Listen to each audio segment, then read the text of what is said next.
Ndiyanibulisa babukeli egameni lika Yesu Kristu. Ngumfundisi ubathanda cwase lona. It's been a long time singabonani kodwa ke siphinde sabuya ngoko, but ke namhlanje andihambi namntu apha e-studio, ndizele nje ukuzisa i-report back. Ya, kodwa ndiyacinga uba nosozibonela le report back yam uba izoba ngantoni na. uYesu sikelele abo bazalwane ngale microphone lena. Ndikhe ndamane ndicela apha kwi-podcast ezidlulileyo, Jesus, ndisitsho ke ebantwini uba hey bazalwane, ndisafuna uba sibe nee-microphones ezintsha apha, si-upgrade nezinto ezisebenzisayo apha. So uYesu ke uyanichukumisa ke bethuna, uyachukumisa nabantu nje babakhona abantu abanikelela, samane siqokelela ke ezo mali zinikelelwayo, abo ma-500 no-1,000 rand o-200 njalo njalo ke, yathi yabe iyaphuma lena ke ngoku i-microphone yokuqala elena siyibonayo apha. Ndithanda nje ukudlulisa umbulelo omkhulu kubantu abathe banikela nabantu abathe basithandazela bethuna. Ningayeki ukusithandazela cause ke siyayidinga loo mithandazo yenu. Ya, ngoku ke siplana futhi ukuya ke ngokwilevel engasentla, ngoba inkulu bazalwane imali le-vision lapha ngaphakathi kum apha entliziyweni. It's very big and it's very broad. Ayiphelelanga nje nalapha kwi-podcast, sifuna ukonyukela senyukela. Kodwa mandicacise lena indawo kuqala ukuthi ngoko now that siyifumene lena i-microphone izawube yile izawusetyenziswa zii-guests zethu ke lena i-microphone. Kodwa iplan ke ngoku into yobana sifumane eyesibini ke ngoku i-microphone. Okay, mandiyichaze ke lena uba siyifumene ngamalini futhi, so that na umuntu ozibonele na ubana yonke imali yakho businikeze yona asiyityanga for enye into, senze laa nto besithe siza kuyenzela yona. Lena i-microphone ungayisetsha nawe kwi-intanethi, ubhale nje Roadport mic uzayibona apha yana, yi-2,500 besiyifumana khona kwaPaulport naphayana. So Yesu sincedile kakhulu ke, yapasa ke lena indawo. Bendisatsho ndithi ityebile madibazalwane kakhulu into lapha entliziyweni nam, ityebe ngendlela nje engummangaliso. Apha kum kusagcwele into yoba ingase senze even nee-movies because ininzi sizawuzenza in fact ngegama likaYesu waseNazaretha. Ii-movies sibe nazo, soqala nge-short movies kodwa ke siye senyukela because inhloso yami into yobana ngasivangeli lifikelele kubantu abanintsi. Yona ndlela ke lena mna bazalwane endimbulela ngayo uThixo ngezinto ezinkulu andenzele zona, because ndithi xa ndijonga mane ebomini bam in the past years, ndithi xa ndijonga ndifumana ukuthi hey, I don't know ukuthi ndisurvive kanjani. I really don't know ukuthi ndisurvive kanjani. Andazi uma kutheni futhi ndibe ndisasindisiwe namhlanje, ndibe ndisengumfundisi, ndibe ndisatshatile, ndinemoto njalo njalo. I really don't know ubana ezo zinto ezo zenzeke kanjani, because according to iplan kaSathane bekufanele into yobana andisenazo zonke ezi zinto ndikubalela zona. Ngaphezu koko bekufanele ukuthi futhi andisaphili nophila, because many times ndicinga indaba yokuzibulala, ndicinga ukuthi hey kuphelile mani ngempilo yam, ngcono ndife, ngcono ndibhubhe mntakabawo, ngenxa yobana ndandizibona ndingekho worthy into yobana ndingakwazi uba ndibesaphila apha kulo mhlaba. But inceba kaThixo negrace yakhe zathi no ngempilo yam. So eyona nto endiyenzayo ke ngoku uku-investa ke ngoku nakuthi omnye umntu osafilisha ngale ndlela ndandifilisha ngayo naye akwazi into yobana aphinde aphakame naye kwabakhe ubomi, akwazi ukusinda kwezi ndawo mna endidlule kuzo, akwazi ukusinda kubunzima ente-go through yona bona. That is why ke even lapha kwi-podcast siza kuzisela okanye sikuzisela nabantu aba-different, ngoba le podcast yethu andirhaleli uba ibe yi-podcast ezofocusa nje kwicala eliyi-one. Ndifuna ibuveze bonke ubomi, because I've found into yobana ububomi bomntu abubhalansanga apha ebomini. Kukhona indawo abusilela kuyo loo mntu lo okanye loo mzalwane loo mntakaba uzophethe drop okanye uSathane uzosebenza elo kroba elo for into yobana adestroy impilo yalo mntu lo okanye yalo mzalwane lo. So i-aim yethu ke ngoapha kwa-Reason to Live nento yobana abantu bancedakale nje kwii-areas zonke zobomi. Hence ke ndiqale even ne-organization nayo, ne-organization kwayona le organization nayo ngo-Reason to Live igama layo.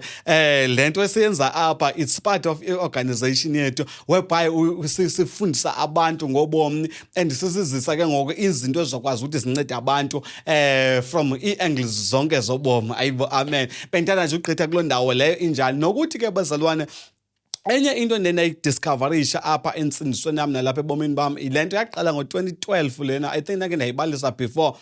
Ndandinombuzo wento yobana kutheni kunjena emabandleni, kutheni kunjena ehlabathini, kutheni benjena abazalwane, why kunjena manapha ngaphakathi entsindisweni okanye ngaphakathi enkonzweni, why abantu bengolo hlobo nolu hlobo nolu hlobo lo hlobo. So ever since lo 2012 lo up until today ke mntakabawo ndibhizi ndisenza lo research leyo, ezinye izinto nam ndisithi go through zona, ndizifunda ngokuzifunda, ndaze ndazibona izinto endizibonile eziyingxaki in the body of Christ nezokwazi ukuthi zilungiseke, futhi ngokuthi ngasikwazi uba sincokole ngazo, sikwazi futhi at the same time ukuzisa abantu abazonceda abanye abantu through ezo zinto ezo zinjalo. Ayibo, amen. Nokuthi ke enye into endinayifunda ke apha entsindisweni into ethi umuntu uyakwazi ukubamba iline eyi-1 apha entsindisweni, and once wabamba la line leyana iyi-1 kuba lula into yobana uSathana asebenze ngezinye ezi. Umzekelo ocacileyo apha, masenze umzekelo ngale ndaba yento bana besike sanosisithabisile apha bengqina kwapha epodcastini yethu echaza ngento zobudevil worship. Laa nto leyana ndizakwenza imizekelo emininzi kodwa ndizaqala ngale ndawo ngoba luhlobo labazalwane oluthile endiye nalufunda nam futhi ebendiye nayipati yayo yonke loo nto leyo injalo, ukuthi uyakwazi ukuthi njengomzalwane ke ngoko uvele uhambe nalaa line yodwa apha entsindisweni, laa line into yobana ube obsessed zizinto zama-devil worshipper. Even sobukela apha ku-YouTube wakho, efowunini yakho, ukhangela aba bantu ii-testimonies zabantu abangama-devil worshipper, ukhangela. Ayirongwanga loo nto leyo injalo bazalwane, but eyona nto eyingozi neyingxaki into yobana ube obsessed ke ngoku laa nto leya, ingqondo yakho ihlala igcwele zezaa zinto eziyana zonke, because xa ulandelela laa nto leya uzodibana neentlobo ngeentlobo zabantu. And noSathana, njengoba nam ndakhe ndayenza le nto, ngoba ndithethe into yobubungqina kum, ndakhe ndayenza le nto ndiyitshoyo ndiyibalisela yona apha, into yobana be-obsessed too much kukuthandazela abantu bakhululeke ebugqirheni, nokukhulula abantu ebugqirheni, nazo zonke ezaa nto eziya. So ndihamba ndifumana i-information, khangela ke ngoku nakwi-intanethi, ndingena kwi-intanethi ndigugulisha, ndingena kooYouTube ndibukela abanye abantu bechaza ngobungqina babo. Apho yabuya yandichana khona laa nto leya kulapho ekuthini ke ngoku once wangenwa zezaa zinto wagcwala laa nto abengqondweni yakho, liyafa eli cala likaKristu, iyafa indaba yokubana ummele uYesu okanye umazi ubunzulu bakhe uKristu. Uphelele kuthini? Wazi eli cala likaSathana kakhulu, and then ke ngoko yonke into eyenzeka kwabakho ubomi wena uzayithatha uyenze bana ijongise emadimoni, hayi nguSathana, hayi ndiya-athekwa, li-devil worship, hayi sispirithi sento thile nesi sisebenza apha. Nditshile nathi it is not wrong ukuzazi ezo zinto ezo, but ke ngoku iba rongo whereby ke ngoku uba obsessed zezi zinto ezo, fumanisa ukuthi ingqondo yakho icinga ngazo, awusaboni Kristu emkhulu ke ngoku, ingqondo yakho igcwele zezi zinto ezo. And then apha ibubungozi khona ngaphezulu laa nto leyana, kulapho ekuthini ke ngoku uzodibana ngabantu abakhona phaa kwi-intanethi, nabo bathi bakhulule nguSathana, bakhulule ebugqirheni nguYesu, nabo bebalisa ezinye izinto. Xa ujonga ubhalansisa iscripture ke ngoku plus nale nto ithetha ngulo mntu, ufumanisa ukuthi yeyi, iscripture ke ngoku sona siyakhabana nalena into ethethwa ngulona umntu. So that is why ke ngoku umzalwane kubalulekile ukuthi adwele too much kwi-scripture, and then angaya ke nguyofumana i-outside sources wenye ezinye izinto zangaphandle, kodwa eyona nto mawujonge kuyo, mawugxile kuyo, kukuhlala elizweni likaNkulunkulu more than anything. Ungabikho obsessed zezinye izinto, funa uThixo tanci, then zonke ezinye izinto zawulandela. Luhlobo luqala ke ngolabazalwane endiye nalifumanisa uba likhona apha entsindisweni, endiye nam ndagqitha kuyo loo nto leyo injalo, andithethi ngento endingayaziyo. Number 2, abanye abazalwane abakhona apha evangelini nozabeva beshumayela abanye abantu ngabantu begrace mntakaba. Yabona ke abantu begrace ke bayayishumayela igrace, and it is important into yoba siyazi inceba kaThixo okanye silazo ubabalo lukaThixo ukuthi liyamphatha umntu, limthi carry through umntu kwizono, limkhuphe esonweni, limnikeze ubome, uhambe ungene kwi-stages ngezi-stages zobabalo. Uyayibona into enjalo, ibalulekile laa nto leya injalo, ngoba nezwi liyatsho into yobana obabalo lwam lukwanele. So nokuthi sisindiswe ngenxa yobabalo, but ke ngoku iproblem apha iphinde ibe khona ke ngokwabo abazalwane banjalo, yindaba yento yobana ke ngoku umzalwane uthatha le ndaba yegrace ayenze ibe yi-license yokubana ahamba yokwenza isono. So ngenxa yebeyazi into yobana unoThixo amthandayo, uyathandwa kakhulu nguThixo and uxabisekile, ubalulekile kuThixo and uyazazi uba ungubani kuKristu, asebenzise loo nto leyo injalo for into yobana ke ngolo mzalwane ayokwenza isono. And then xa usebenzisa igrace ke ngoku uyenza into yobana mayibe yi-license yobana wena wenza isono ngaye, usengxakini isihlobo sam, ngohlobo lento yobana ke ngoku uthatha into kaThixo obalulekileyo uyayiguqula wena uyenza ukuthi mayingabaluleki okanye uyisebenzisa for uba kuwine uSathane, ngoba izulu alonwatyiswa kukona kwakho, izulu lonwatyiswa kubana wena uphila impilo engcwele. So it's very important ke ngobazalwane ukuthi igrace yakho uyikwazi ukuthi uyibhalansise nenyaniso, uyibhalansise nezwi. Ithi uDiathemos noPawulos xa ethetha sithini ngosiqhubeke sone ngenxa yoba sisazi ubana uThixo usinikeze ubaba, ndiyayiparaphrase ke le verse lena ngohlobo ndiyibeka ngalo, ithi ha-ana nakanye. So ngamanye amagama uyayikhalimela uPawulos kwaleyo into yobana singathathi igrace kaThixo, singathathi ubabalo lukaThixo silenze into yobana ke ngoku olubabalo lukaThixo libe yiweapon yobana siphinde silisebenzise against yena nguThixo. And futhi igrace kaThixo siyibona kakuhle phaa kulaa ntombazana le yayibanjwa okanye kulaa mama wayibanjwa yakrexeza. Ithi iBhayibhile phaa wabanjwa mos laa mama, bamenza yonke laa nto bamenza yona aba baFarisi, bemzisa kuYesu yonke laa nto leya injeya. But uYesu ke ngowathi ongenasono makabethe kuqala. Then yayigrace mos yonke leya isebenza, yinceba kaThixo, ngumusa kaThixo lowana usebenza phayana, futhi lubabalo lukaThixo oluya lusebenza phaa kuyo yonke laa meko leyana. Kodwa ke ngosiva ke ngoku uYesu esithi hamba ke ngoku ntombazana ungaphinde wone. So in other words, njengoba ndikwenzele inceba, andikwenzelanga inceba nobabalo for into yobana wena uqhubekeke nokuhlala esonweni, ndikwenzela inceba nobabalo for into yobana uphume esonweni. Ayibo, amen. Ithi ke ngolaa verse hamba ungaphinde wone, that means iqalisa impilo yenguquko ke ngotshintsha, jika le ndawo ubukade bheka kuyo, jika ujonge kwelinye icala ke ngowenze okulungileyo. So mazibhalanse ezi zinto ezi, singajongi ithando likaThixo nenceba kaThixo nobabalo lwakhe nje nee-favors zakhe nazo zonke ezaa zinto eziya, singayijongi ke ngoleni kweli cala into endaba into yobana hey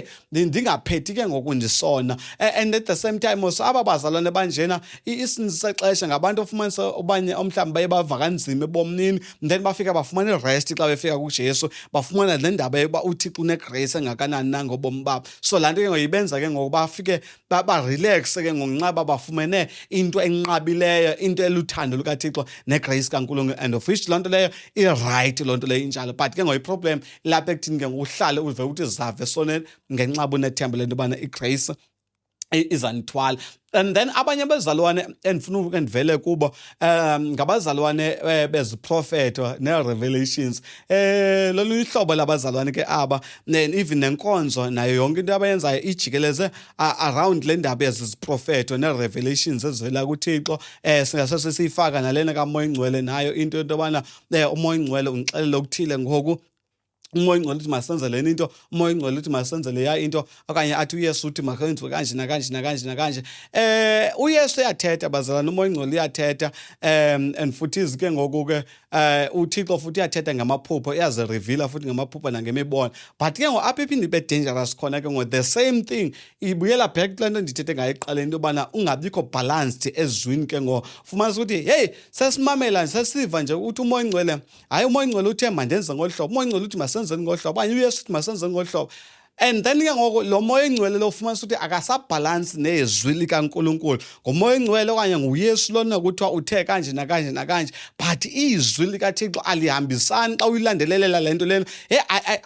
Ayikho balanced ezwini likaNkulunkulu. And then ke ngoku xa ungomnye umuntu ubuza uba indawo nezwini okanye iscripture esingqinelana nale nto uyithetha ngayo, then baphinde bathi hey ulwa noThixo ke wena xa usenza ngolu hlobo olunjena, abo bazalwane aba balolo hlobo olunjalo. And of which ke ngoku nale indaba irongo, kuhle kona into yobana sizazi izitshilelo zivela kuNkulunkulu, but mazibhalansiswe nezwi, futhi mazibhalansiswe ekuthini ke ngoku singaphili eloyikweni, ngoba singene kuKristu ukuze uKristu azosinikeza inkululeko. So we need to be sibe Christ centered, and futhi izingqondo yethu lena igcwale nguKristu nalilizwi lakhe yena enguThixo, yona nto ke ebalulekileyo. Lolu uhlobo ke labazalwane. So ebandleni lakho noba ke ngokuya profeta noba kwenziwa kucocwa ntoni namntakabawo. Kodwa eyona nto ebalulekileyo, yonke ezi ziprofethi masisibuyisele kuKristu, masibuyeleni kuKristu bethuna, masibuyeleni nguquqweni, masibuyeleni ekuphileni izwi likaNkulunkulu. Yonke lento eyenzekayo mayenzelwe into yobana kuzukiseke futhi uKristu, hayi ukuthi sifake ifear ebantwini,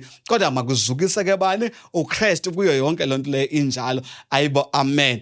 Ngoba ke kwelinye icala ayisincedi bazalwane, inhle yona ke mhlawumbi kwelinye icala nalena bayakuchaza i-ID numbers zabantu namagama abantu wena ubani kwathi, but ke nezaa zinto eziyana ziyafuna ujonga uba ithini ekugqibeleni lento, undixelelele uba mandithini kuyo yonke lento lena inje, because imitshato ichithekile bazalwane, iinkonzo zachitheka.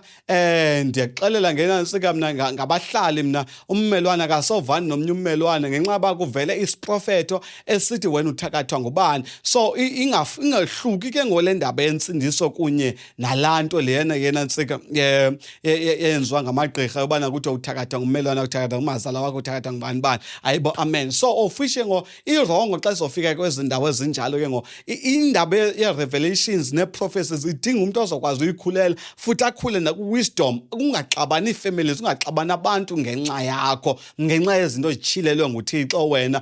Kungapheli imitshato ngoba abanye bayaxelela into yobana hayi wena uthethe ne-devil worship apha, kanti ke lo xesha elokuqhawulwa komtshato wakho isiprofetho esivela kuwe endaweni yoba sakhe ngoku siyafika sona siyalimaza, siyachitha, siyadiliza. Futhi uSathane uyakwazi usebenzisa imibono namaphupha ke ngoku for udodobalisa abanye abazalwane nabanye abantu. Yeva ke ngento enjalo. So ufumanisa ukuthi kuphutshwa lo mzalwane lona esenzekelwa into embi.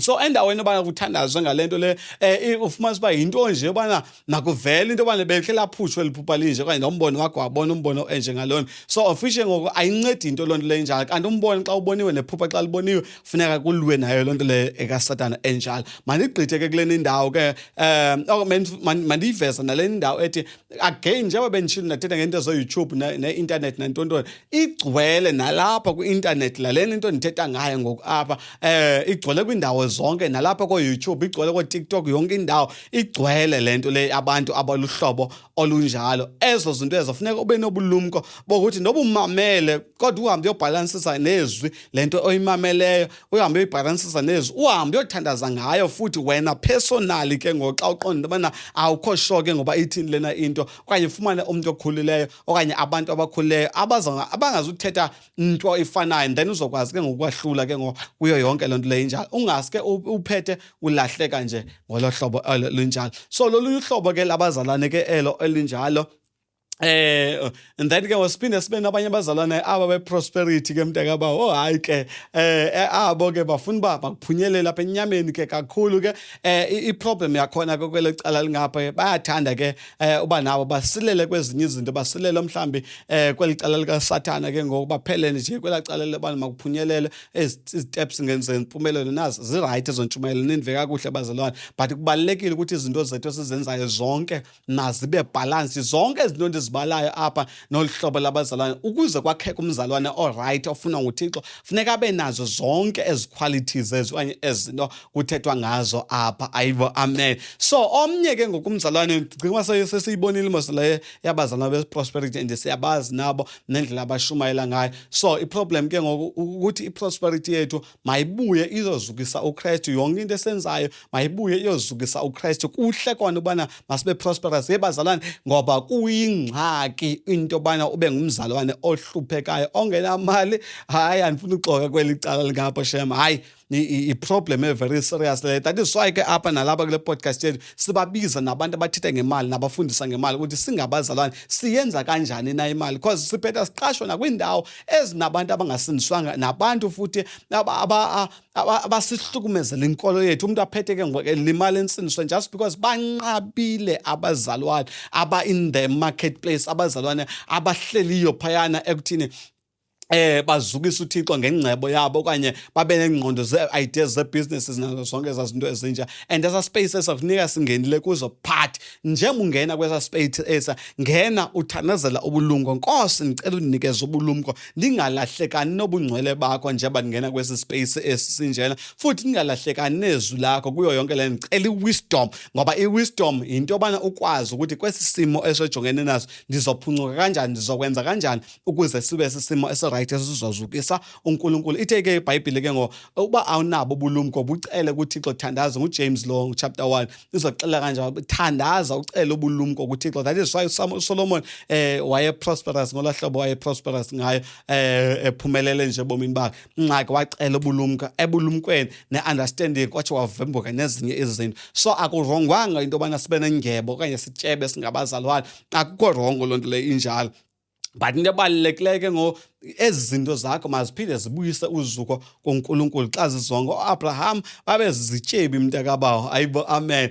Nabo bonke nakwiTestament endala bazawuvela phaa abazalwane bakhona. OYobhe babezizityebi, oSolomon abasendithethe ngabo babezizityebi be-prosperous. But ke ifuneka siyazi ukuthi i-prosperity inosathana wayo nayo. Khona umntu utata endakhe ndamva ke eShumayeli ethi kunezono ongazenziyo wena. Ocinga umfana, hayi ndingcwele kakhulu mna. Kanti ingxaki yakhona njengoba uthi ungcwele kakhulu nje, kunezono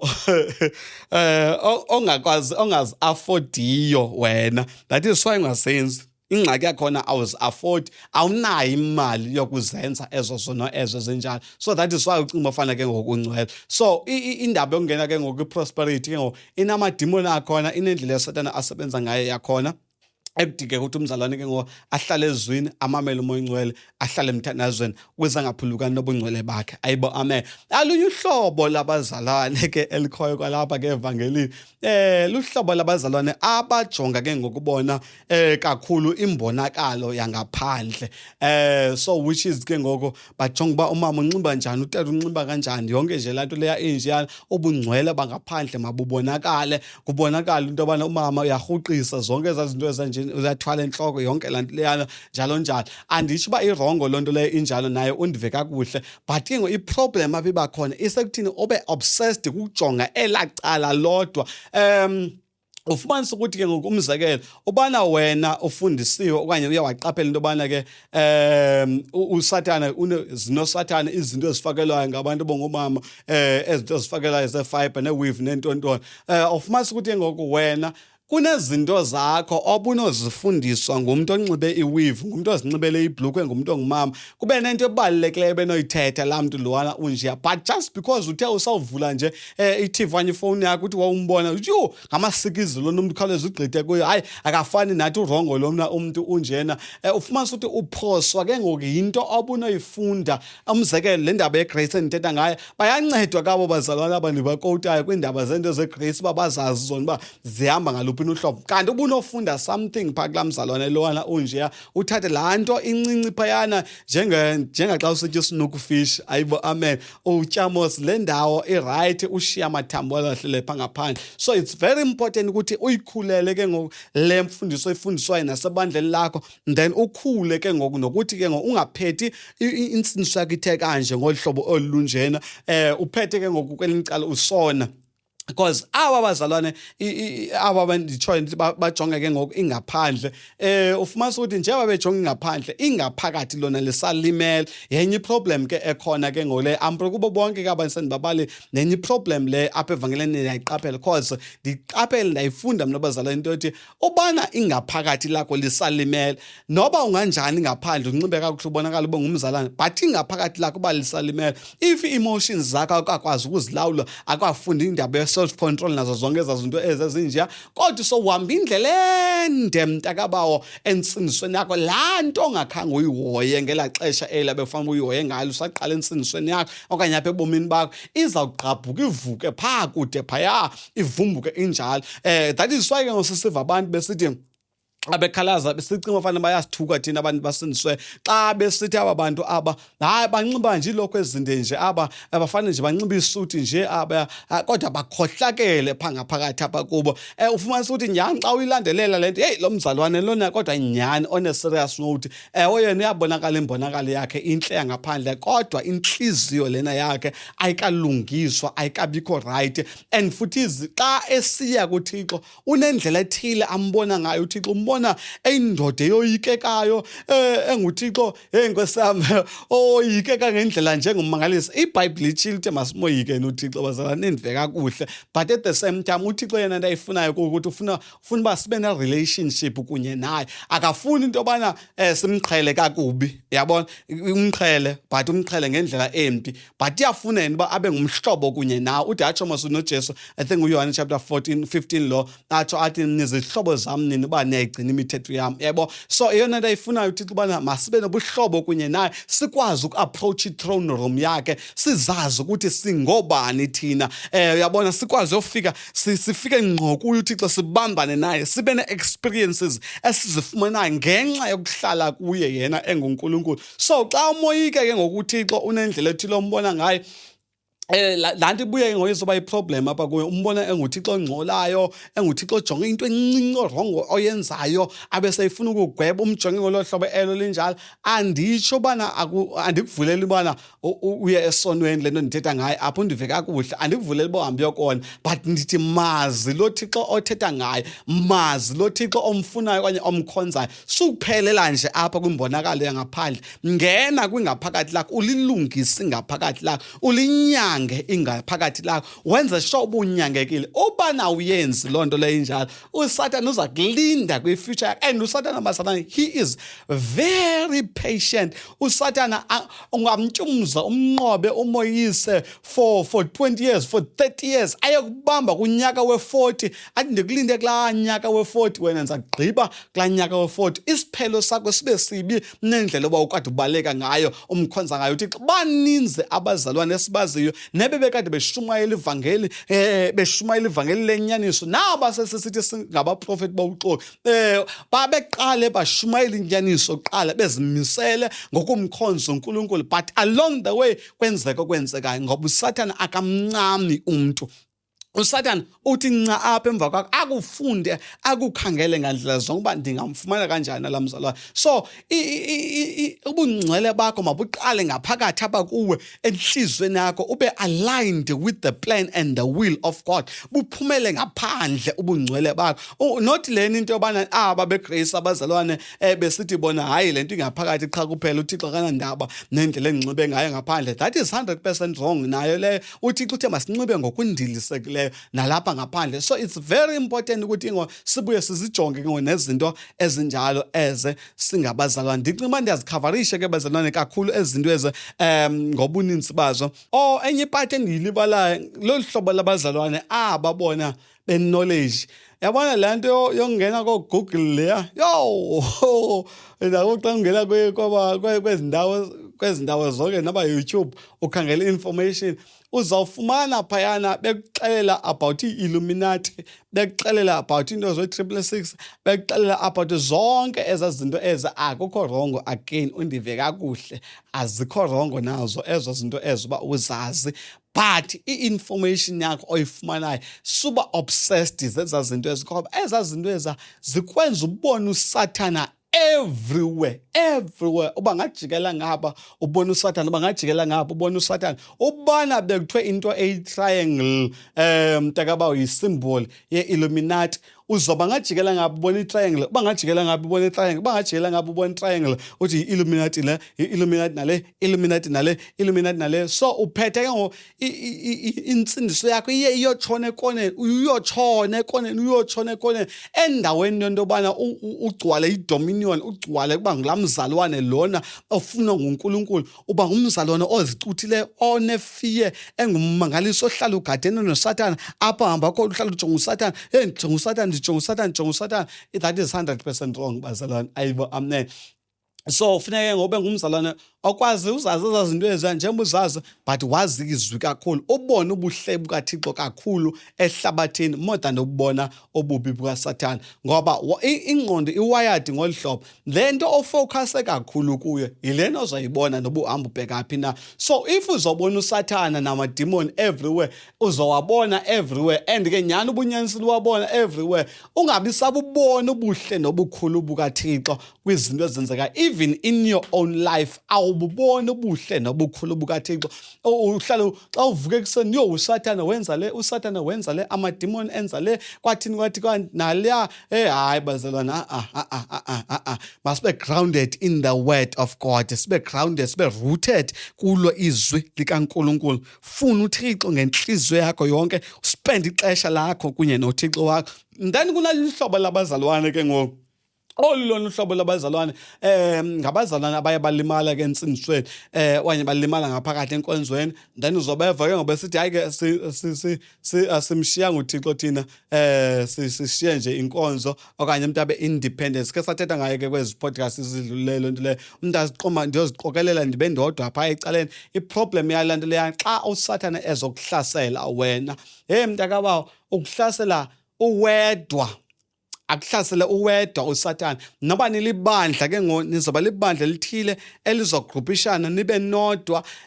ungayo babona abanye abazalwane abakhonza kanjani so that uzofunda nakwabanye abantu. So kuba easy ke ngoxa uwedwa into bana uSathane akuhlasele yonke lanto le ivele kulimaleni and kuyalinyazwana kaphe bazalwane insindisweni nalapha ebomini akuyalinyazwana shema akudlala but ke ngoku ukulimala kwakho makungakwenza usuke elizwini likaThixo makungakwenza ukuhilizela ukuhlangana nabanye abantu so that uzofunda nakwabanye abantu. Awukho perfect nami andikho perfect ndikuxelela uba nangoku mina ndisazisebenza nangoku noba ndikumfundisi ndiqhubeka nokushuma ndisazisebenza andikho perfect ndisazisebenza ndilwa nepast yam ndilwa nenyama yam ndilwa nezolo lam ndilwa nobumna bam obu ndifuna ukuphila impilo engcwele ngokugqibelele nangokufanelekileyo. So every day ndiyazama ubana manditshintshe ndibe ngumntu ongcono kunalanto bendikade ndinguye izolo isigqibo endisithathileyo izolo ebesisibi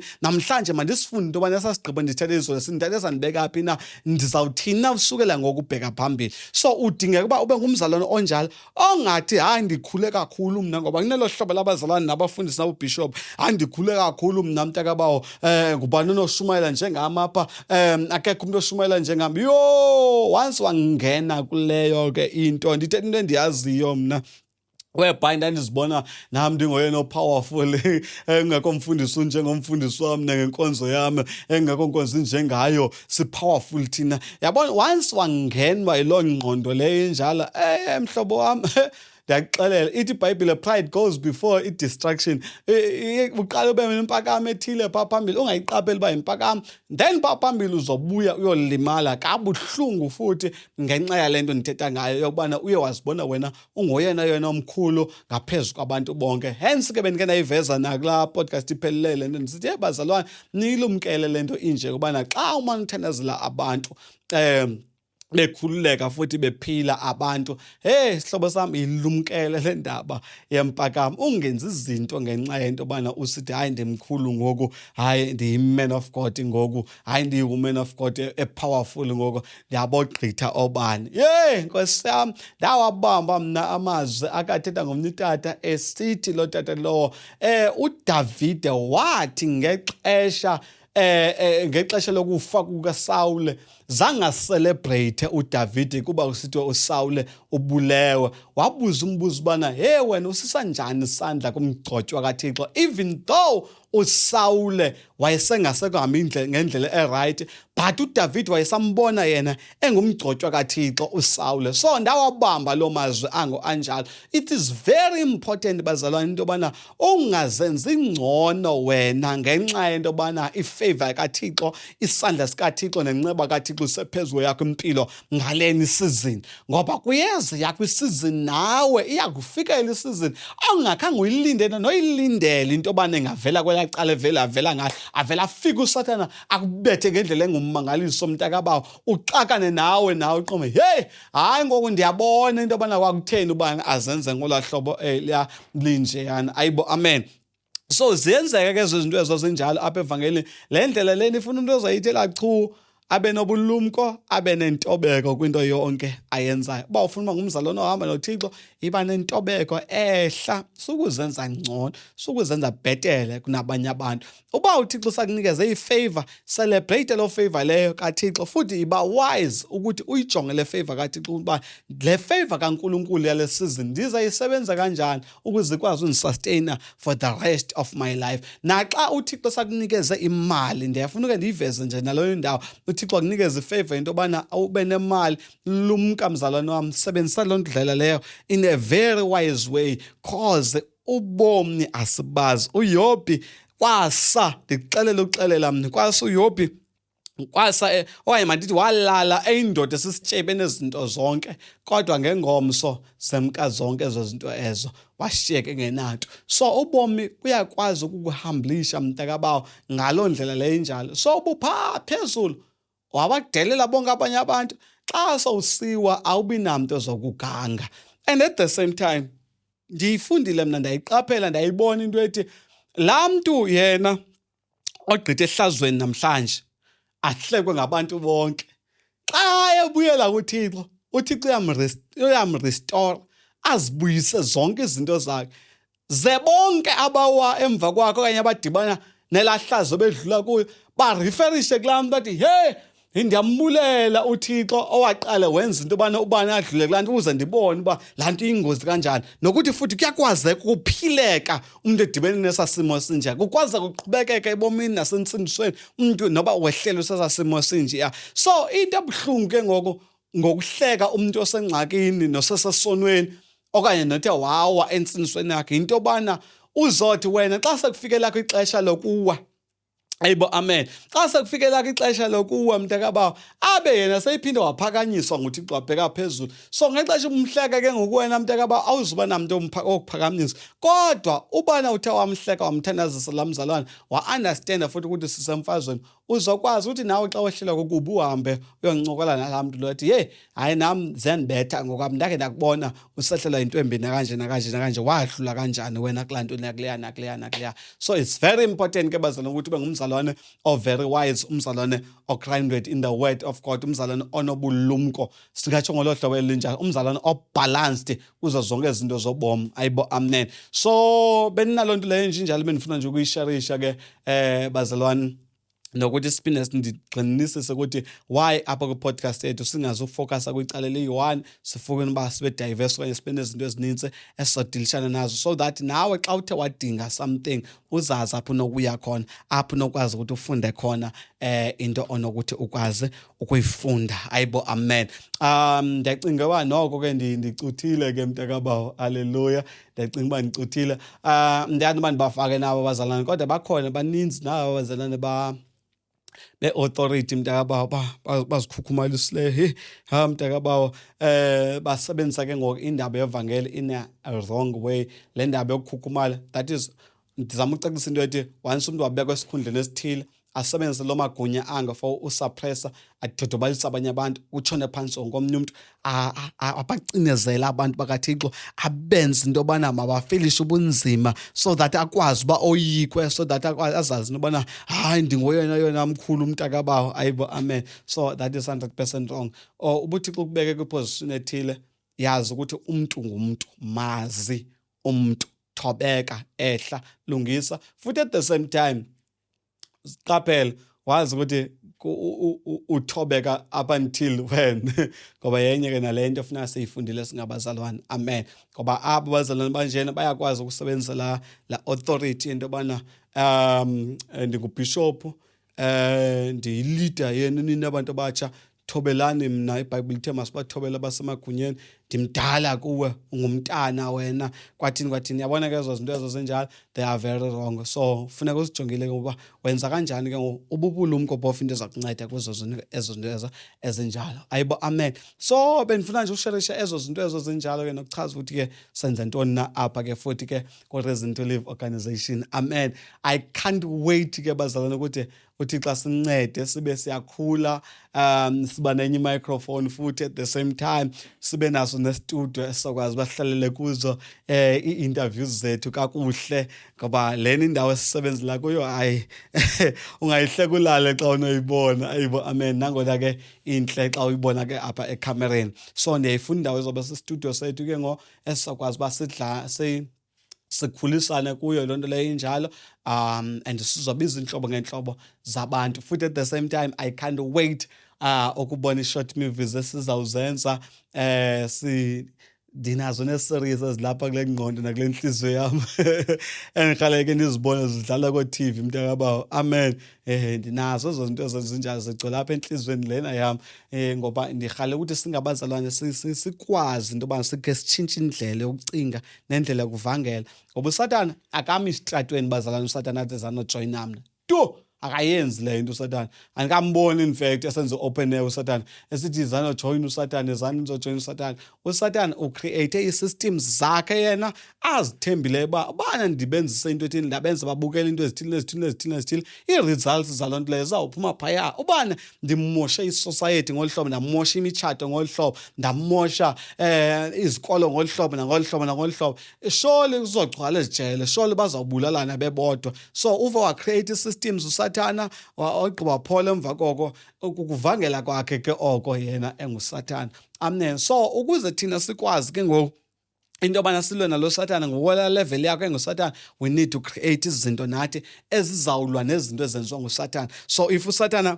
usebenzisa iradio ne-TV for uadvertise imiculo yakhe nezinto zakhe, nathi we need to have those things singabazalwane. And kudala zishunyayelwe izinto zithethwa mntakabawo sithi singabazalwane, but aside senze. Phakama ke nawe wena mntu obukeleyo apha wenze. Ayibo, amen. Le nto etshilwa nguNkulunkulu kuwe nawe qhubekeka uyenze egameni likaJesu waseNazaretha. Amen. So ke bazalwane, ndicima iphelile namhlanje nje bendifuna nje uyisharisha. Ubosafuna ke ukunikela nokuthi mhlawumbe uyafuna ukusixhasa nawe kulo msebenzi esiwenzayo kaThixo mntakabawo. Nansi account number yami apha escreenini.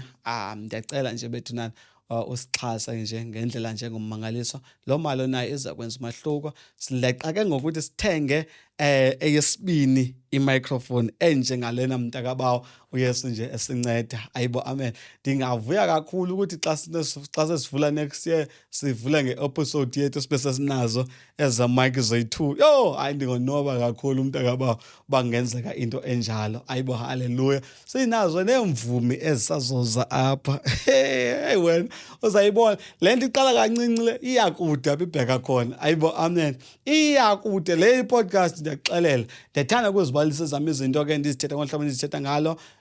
Ndizithetha ngathi ndiyaphupha sometimes, kodwa ndibe ndisazi ukuthi zizawuphumelela. Ayibo, amen. Sise-Crossroads ke apho sikhoyo bazalwane apha eCape Town. If ufuna ukusivakashela enkonzweni, you are free ukuthi uzasivakashela apha eCrossroads kwicala ngase-BP Garage. So nantsi phone number yami, ungandifowunela so that ndikunikeze more directions ke eze apho enkonzweni. Siyabathandaza abagulayo, abahlutshwa imimoya, abahlutshwa ngamadimoni, nayo yonke loo nto leyo injalo. Simbonisa usithabisile apha ke bekwangqina apha ke kwi-podcast besaye samthandazela uYesu wamnceda. Nabanye sibathandazisile uYesu wabanceda. Nabanye bayandifowunela ke nabakude abazalwane bayandifowunela ndibathandazise and uYesu uyabanceda. So nawe ke ungandifonela for free, andicharge into for le nto ndiyenzayo. Ayibo, amen. Ungandifonela mntakabawo ndikuthandazise. Nabanengxaki emitshatweni bethunana, uYesu nawo kunayo inhlantsanyana. Yanceba phofa yo inhlantsanyana bazalwane. Uyandinceda kakhulu nalapha ekuthini noko ndikwazi ucebisa abanye abazalwane nabanye abantu kwimitshato yabo. So now feel free ukuthi undifonele nomyeni wakho kanye nonkosikazi wakho ke siyixoxele indaba yenu, sibone ukuthi singalungisa phi naphi na. Because ke ndiyibonile ukuthi nemitshato yethu singabazalwane, Nkosi yami akuhlanga. Sisazobacela nabanye otata ke nabanye abantu, nami manje nisherishe ke ezam izinto ngezindaba zomtshato ezinezinto esendizifundile nami nokuthi kuhlaleka kanjani, kuncedakala kanjani kuze umuntu abe uyakhula emtshatweni. The last thing ke ngoko endinothi ndiyiveze apha ke ndizomane ndingena ngoLwezithathu, zomane ndifake ividiyo apho ngoLwezithathu again, but ke iyobe injena ke yona ke izabe ndim oshumayelayo nje, just nje ndicacisa loo ndaba leyo, ndishumayela kakhulu ngale nto kaKrestu, ndicacisa futhi nakezinye izinto esizenzayo. Amen. So that simazi uKrestu, sazi ubunzulu bakhe nezinto zakhe, so sizozititsha ezo zinto ezo ezinjalo. Simane siba neevidiyo nyana nje ezincinci, maybe 30 minutes 15 minutes videos, andifuni uba zibe zinto ezinde.